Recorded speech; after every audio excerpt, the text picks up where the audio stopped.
Por trás das motivações dos pais que optam pelo ensino domiciliar está a preocupação genuína com o desenvolvimento educacional pleno e adequado dos seus filhos. A Justiça Eleitoral tem pautado a sua atuação com a utilização da tecnologia a favor da democracia.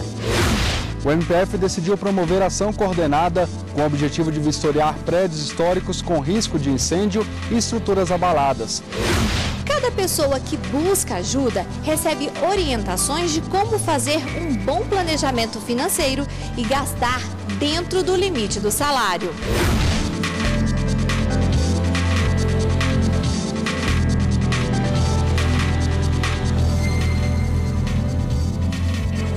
Olá, boa noite. Boa noite. Os ministros do Supremo decidiram hoje que a Caixa de Assistência de Advogados tem direito à imunidade tributária. A repórter Carla Lucena acompanhou os trabalhos da sessão e ao vivo tem os detalhes para a gente. Boa noite, Carla. Oi, Érica, boa noite para você, boa noite a todos. E olha só, a Caixa de Assistência dos Advogados é um órgão ligado à estrutura da Ordem dos Advogados do Brasil. Geralmente, essa entidade, ela presta aos advogados assistência social, previdenciária e saúde. E a possibilidade de imunidade tributária deste órgão foi julgada hoje na sessão plenária por meio de um recurso proposto pelo município de Belo Horizonte. O município alegou que a Caixa de Assistência deveria, sim, recolher impostos. Mas, por unanimidade, os ministros entenderam que este órgão tem sim imunidade tributária. Veja na reportagem. O relator do recurso, o ministro Edson Fachin, disse que deve ser reconhecida a imunidade tributária da Caixa de Assistência dos Advogados, órgão ligado à OAB. O ministro considerou que, por fazer parte da ordem, ela tem os mesmos direitos de imunidade. É pacífico o entendimento que a imunidade tributária fruída pela Ordem dos Advogados do Brasil é da espécie recíproca na medida em que a OAB desempenha atividade própria de Estado. Assento também que a OAB não é uma entidade da administração indireta, porquanto não se sujeita a controle hierárquico ou ministerial da administração pública. Os demais ministros também votaram a favor da imunidade tributária desse órgão. A Caixa sobrevive mediante, seria afastadas as despesas da ordem a 50% do que é arrecadado pela própria seccional, né? E que não tem fim lucrativo. Isso está no próprio estatuto dessa Caixa envolvida no processo. Não é possível dissociar a OAB de suas autarquias. Se nós reconhecemos a imunidade da OAB, não há como dissociar as autarquias desta autarquia maior, que compreende a menor, que tem a imunidade constitucional. Essa relação de continente e conteúdo entre Caixa e OAB possibilitaria que, eventualmente, excessos tributários em relação à Caixa acabasse prejudicando a OAB e acabasse prejudicando naquilo que essa casa, que o próprio Supremo Tribunal Federal entendeu importante em se garantir com a imunidade tributária governamental à OAB, poderia prejudicá-lo em sua autonomia, em sua independência. Em seguida, o plenário começou a discutir a possibilidade de ensino domiciliar no Brasil. Nessa modalidade, crianças e adolescentes não frequentam escolas, são educadas em casa, muitas vezes pelos próprios pais. O caso chegou ao STF depois que uma estudante de Canela, no Rio Grande do Sul, pediu à Justiça em 2012, quando tinha 11 anos, para ser educada em casa. O pedido foi negado e os pais recorreram ao Supremo. Na sessão de hoje, falaram os amigos da Corte, tanto a favor quanto contra. A Advocacia Geral da União e a Procuradoria-Geral da República argumentaram que a Constituição não permite que os pais deixem de levar os filhos para a escola. Há mais de 7 modelos, grandes modelos de concepções pedagógicas. Qual delas será adotada por cada família? Então, o que é importante, por exemplo, como aqui está no parecer, é que hoje, na situação de hoje, não existe essa autorização para o particular deixar de levar sua criança à escola. Não existe. Consultora jurídica da TV Justiça, Karina Zucoloto, tem outros detalhes da sessão de hoje. Boa noite, Karina. Boa noite, William. Boa noite, Karina. Boa noite, Érica. Karina, depois dessa sustentação oral, só o ministro Luiz Roberto Barroso votou, né? Só o ministro votou e a sessão acabou sendo suspensa, mas no seu voto, enquanto relator, ele rebateu os argumentos tanto da Advocacia Geral da União como da Procuradoria-Geral da República, no sentido de que a Constituição, em razão de princípios trazidos envolvendo a educação, são princípios abertos e que permitem, sim, ao intérprete a conclusão de que a Constituição não veda o ensino doméstico ou essa forma, né, de desenvolvimento de ensino domiciliar. Para o ministro Luiz Roberto Barroso, apesar da lacuna da legislação, a Constituição permitiria, e no seu voto, ele acaba traçando 5 parâmetros que deveriam ser utilizados, caso o seu voto seja vencedor, para que esse ensino domiciliar seja efetivado no Brasil, assim como é efetivado em vários países no mundo. Então, até que sobrevenha uma lei, um primeiro parâmetro que ele adota é de que os pais ou os responsáveis devem notificar a Secretaria de Educação Municipal para que ela seja notificada, seja informada da opção por esse ensino domiciliar para os seus filhos, de modo que se faça, junto a essa Secretaria de Educação, um cadastro de pais que fizeram essa opção. No segundo momento, ele diz, esses educandos domésticos, eles devem também ser submetidos a avaliações periódicas, assim como são as crianças e adolescentes que estão no ensino oficial, nos estabelecimentos de ensino oficial. Então, devem fazer provas também bimestrais, semestrais e anuais, até para analisar e avaliar o rendimento desse ensino doméstico. Um terceiro ponto é de que essas secretarias devem informar aos pais e responsáveis qual será a instituição de ensino que eles deverão fazer essas provas e essas avaliações. Ainda que essas secretarias de educação, com esse cadastro feito e essa opção feita pelos pais, deve disponibilizar e compartilhar informações sobre esse cadastro com o Ministério Público, conselhos tutelares e conselhos de educação e ainda, ao final, verificando que não houve um bom rendimento dessas crianças, recomendar que eles sejam matriculados. Vamos ver um trechinho do voto do ministro Luiz Roberto Barroso.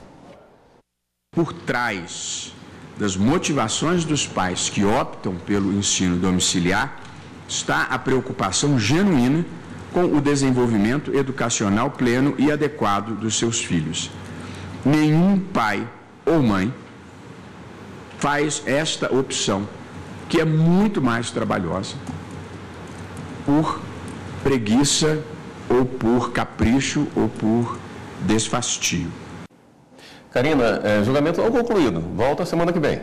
Em razão já do adiantado da hora da sessão plenária, a ministra suspendeu a sessão, mas prometeu que esse recurso extraordinário volta na primeira parte da sessão plenária da próxima quarta-feira. Então, um tema já marcado para quarta-feira na discussão do plenário. Uma cobertura um pouquinho mais extensa no plenário esse final de semana, então. Exatamente, com certeza. Mais cedo, o Tribunal Superior Eleitoral também realizou a sessão plenária na Corte. Por unanimidade, o plenário aprovou os registros de candidatura da chapa de Jair Bolsonaro à presidência da República. Os ministros entenderam que não há motivos para aceitar o pedido de impugnação da candidatura. Não se acolhe a suposta notícia de inelegibilidade calcada na circunstância de o candidato figurar na condição de réu em ação penal, à míngua de previsão legal. O pedido de registro de candidatura individual apresentado por João Antônio Ferreira Santos foi negado pelo TSE. O plenário seguiu o voto do relator, ministro Og Fernandes, que entendeu ser proibida a candidatura avulsa. A Lei 13.488, ao introduzir o parágrafo 14 no artigo 11 da Lei 9.504 de 97, segundo o qual, aspas, é vedado o registro de candidatura avulsa, ainda que o requerente tenha filiação partidária, aspas, disciplinou expressamente a questão da candidatura avulsa, vedando-a. Consequentemente, o registro de candidatura do senhor João Antônio Ferreira Santos há de ser indeferido. Na sessão administrativa, os ministros aprovaram o envio de forças federais para uma cidade do Maranhão e 97 cidades do Rio Grande do Norte durante as eleições de outubro. Os reforços foram solicitados pelos tribunais regionais eleitorais dos respectivos estados. Que dispõe sobre essa necessidade de requisição de força federal para atuar localidades que eu relaciono, num total de 97 municípios, durante a realização do pleito de 2018. Estando atendidos os requisitos impostos a esse deferimento, submeto a Vossas Excelências, propondo aprovação. O Tribunal do Júri do Rio condenou o traficante Antônio Francisco Bonfim Lopes, conhecido como NEM, a 66 anos de prisão pelos crimes de homicídio qualificado e ocultação de cadáver da modelo Luana Rodrigues de Souza e a da amiga dela, Andressa de Oliveira. Na sentença, a juíza Tula Correia Melo destacou a liderança que NEM exercia na comunidade da Rocinha. Tiago de Souza Cheru também foi condenado a 30 anos e 4 meses de reclusão. Os réus Anderson Rosa Mendonça e Rodrigo Belo Ferreira foram absolvidos. NEM cumpre pena no Presídio Federal de Porto Velho, em Rondônia. Os demais estão no complexo de Jericinó, em Bangu, na zona oeste do Rio. O Tribunal Regional Federal da 4ª Região, com sede em Porto Alegre, negou o mandado de segurança da senadora Gleice Helena Hoffmann. Ela queria atuar como advogada do ex-presidente Luiz Inácio Lula da Silva em processo que tramita na Justiça Eleitoral. A senadora recorreu ao TRF depois de ter a procuração como advogada negada pela 12ª Vara Federal de Execuções de Curitiba. Na decisão, o magistrado entendeu que haveria impedimento para que ela atuasse na defesa de condenado por crimes contra a administração pública, já que é membro do Poder Legislativo. No TRF4, o juiz federal convocado, Nivaldo Brunoni, entendeu que mandado de segurança é instrumento para a defesa de direito líquido e certo, o que não seria o caso. Também frisou que não vê urgência para justificar a liminar. A decisão é válida até o julgamento do mérito pela 8ª turma, sem data marcada. E você vai ver daqui a pouco a assinatura digital e lacração dos sistemas eleitorais. A Justiça Eleitoral tem pautado a sua atuação com a utilização da tecnologia a favor da democracia.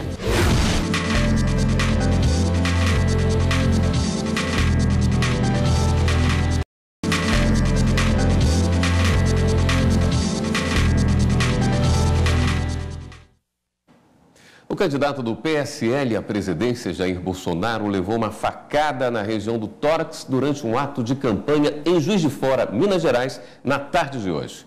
Um vídeo mostra o momento em que ele foi atingido. Bolsonaro estava sendo carregado nos ombros por apoiadores de campanha, fazendo corpo a corpo com eleitores no calçadão da rua Alfred, centro da cidade. Um homem se aproximou e atingiu o candidato.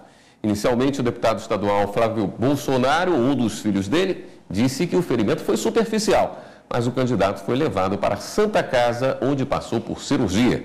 Por meio de nota, a Polícia Federal informou que fazia a segurança do candidato no momento da agressão. O suspeito foi preso em flagrante. Equilibrar um orçamento doméstico é um desafio diário. Muita gente gasta mais do que recebe e, quando se dá conta, as dívidas parecem impagáveis. William, mas o Tribunal de Justiça do Distrito Federal encontrou uma forma de ajudar os superendividados: a educação financeira.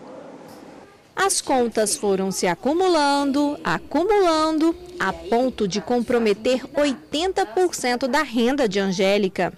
E isso estava me causando uma angústia, um sofrimento muito grande. Chegou um período que eu não estava mais dando conta de arcar com aquelas dívidas, que foram muitas feitas para pagar outras e foi virando uma bola de neve. E eu não conseguia custear essas operações e custear a manutenção da minha casa, da minha família, dos meus filhos. A professora achava que o caso dela não tinha solução, até que ficou sabendo do programa Superendividados do TJ do Distrito Federal. O alvo aqui é ajudar pessoas a saírem do vermelho. O público-alvo é toda a população do DF, endividado ou não. Isso porque o programa ele atua também na frente de prevenção. Então, pessoas que ainda não estão super endividadas, mas que querem conhecer um pouco mais sobre a questão de finanças pessoais, de conciliação e mediação, podem procurar o centro. O programa funciona desde 2016. 4 servidores e 15 voluntários se organizam para atender caso a caso. Além de aprender a negociar as dívidas, cada pessoa que busca ajuda recebe orientações de como fazer um bom planejamento financeiro e gastar dentro do limite do salário. Ao longo desses anos que nós estamos atendendo aqui, nós observamos principalmente as questões envolvendo doenças emocionais, muitos casos em que a pessoa realmente está com a saúde comprometida, questões familiares, relacionamento com amigos, até perda de emprego, diminuição da produtividade, afastamento das pessoas queridas, né? Então é um problema muito complexo, né? Multidisciplinar, que envolve muitas nuances. A consultoria é gratuita e chama atenção. Só nos últimos 2 meses, 1.500 pessoas foram atendidas.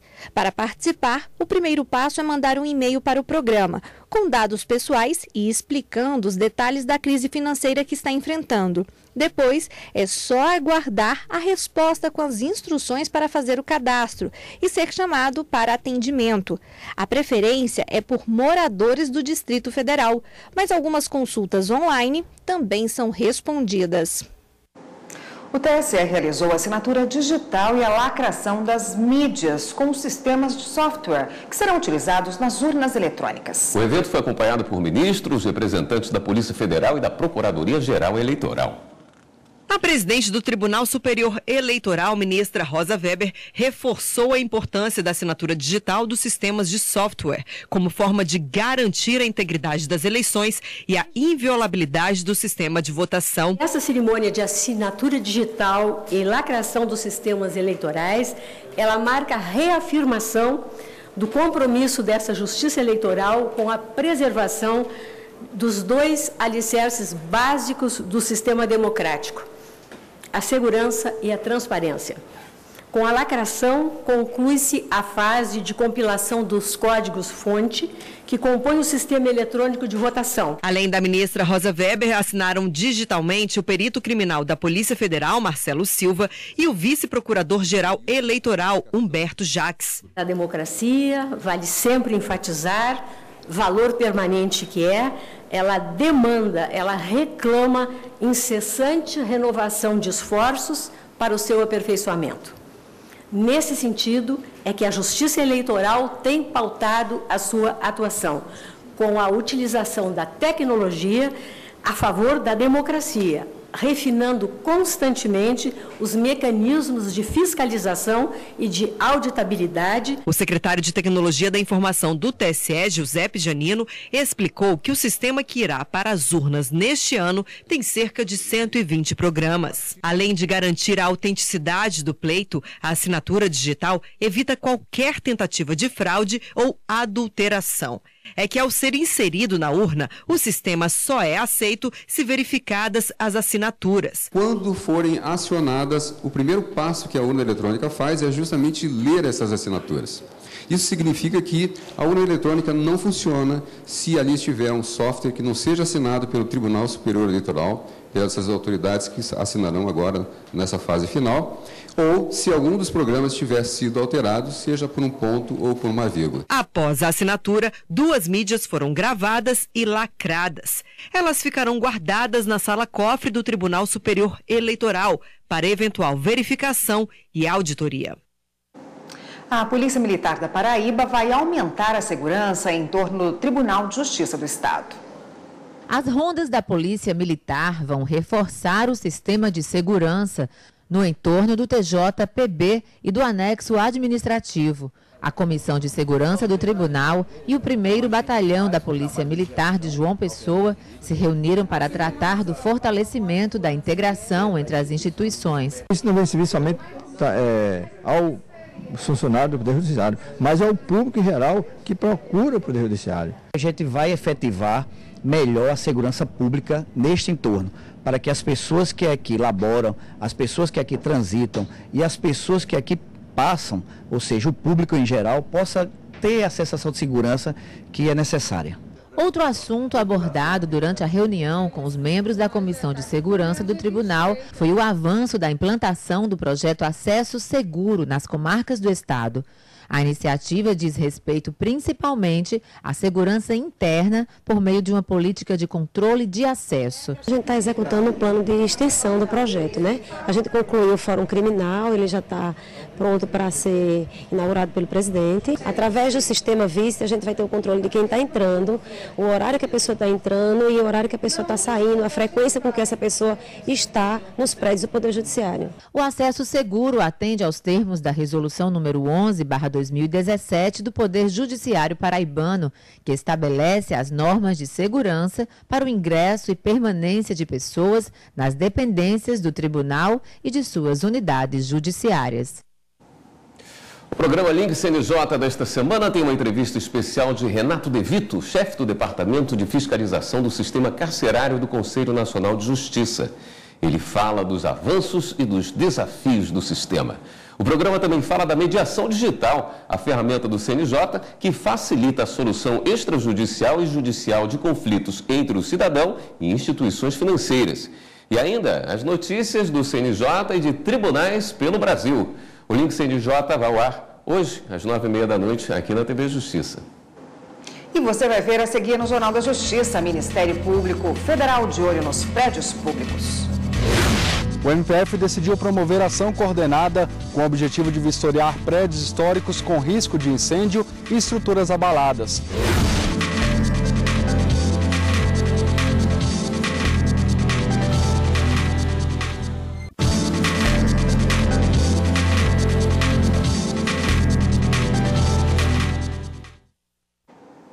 O Ministério Público Federal vai promover uma ação coordenada nos prédios históricos do país. O objetivo é cobrar do poder público medidas para garantir a preservação do patrimônio cultural. Uma cena desoladora. Em apenas 6 horas, o fogo destruiu centenas de anos de história. Mais de 20 milhões de peças que juntas contavam boa parte do desenvolvimento da humanidade. Entre elas, o Fóssil de Luzia, com mais de 12 mil anos, o mais antigo das Américas. Em meio aos questionamentos sobre o que provocou o incêndio no Museu Nacional no Rio de Janeiro, uma certeza: as falhas na segurança do prédio de mais de 200 anos. Nesta semana, o MPF decidiu promover ação coordenada com o objetivo de vistoriar prédios históricos com risco de incêndio e estruturas abaladas. A ideia é verificar o estado de conservação do patrimônio histórico do país e cobrar do poder público medidas para evitar que o Brasil assista novamente à história da humanidade virar cinzas. Em junho de 2017, o Ministério Público Federal promoveu um encontro nacional com representantes do Instituto Brasileiro de Museus, o IBRAM, do Corpo de Bombeiros e do Instituto do Patrimônio Histórico e Artístico Nacional, o IFAM, justamente para discutir medidas de prevenção de incêndios em bens culturais. À época, foi traçado um plano de trabalho que até hoje, mais de um ano depois, não foi colocado em prática pelos órgãos responsáveis. Para a Justiça Federal, despesas realizadas para o fim diverso do originário, mas aplicadas em finalidades públicas, não caracterizam ato de improbidade administrativa. Esse foi o entendimento do Tribunal Regional Federal da Primeira Região ao julgar o caso de um ex-prefeito baiano. A quarta turma do TRF da Primeira Região julgou improcedente o recurso do Ministério Público Federal e da União, que buscavam condenar por improbidade administrativa um ex-prefeito do município de Érico Cardoso, na Bahia. O ex-gestor teria destinado verbas do Programa de Atenção Básica à Saúde ao pagamento de despesas que não se enquadram nas finalidades do programa, como, por exemplo, contas de telefone da Secretaria de Saúde e exames médicos de pacientes do SUS. Já em primeira instância, ele foi absolvido por falta de comprovação. A União e o MPF recorreram ao TRF1 alegando que, ao liberar valores para custear algo diverso da finalidade do programa, o ex-prefeito incorreu em culpa grave. Mas, ao analisar o caso, o colegiado entendeu que a leitura das despesas com os recursos do programa não pode ser tão literal, até mesmo porque os gastos foram efetuados com finalidades públicas. O relator desembargador federal Olindo Menezes destacou que o gasto com a realização de exames em pacientes do SUS demonstra que a verba foi usada em prol da comunidade. Hora de dar um giro na rede e conferir as últimas notícias.